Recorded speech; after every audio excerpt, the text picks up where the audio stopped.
இந்த போது விளக்கொன்று உண்டு, எதிர்காலம் ஒன்று எல்லோருக்கும் உண்டு.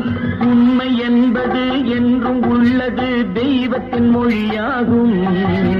நன்மை என்பது நாளை வருவது, நம்பிக்கை ஒளியாகும்.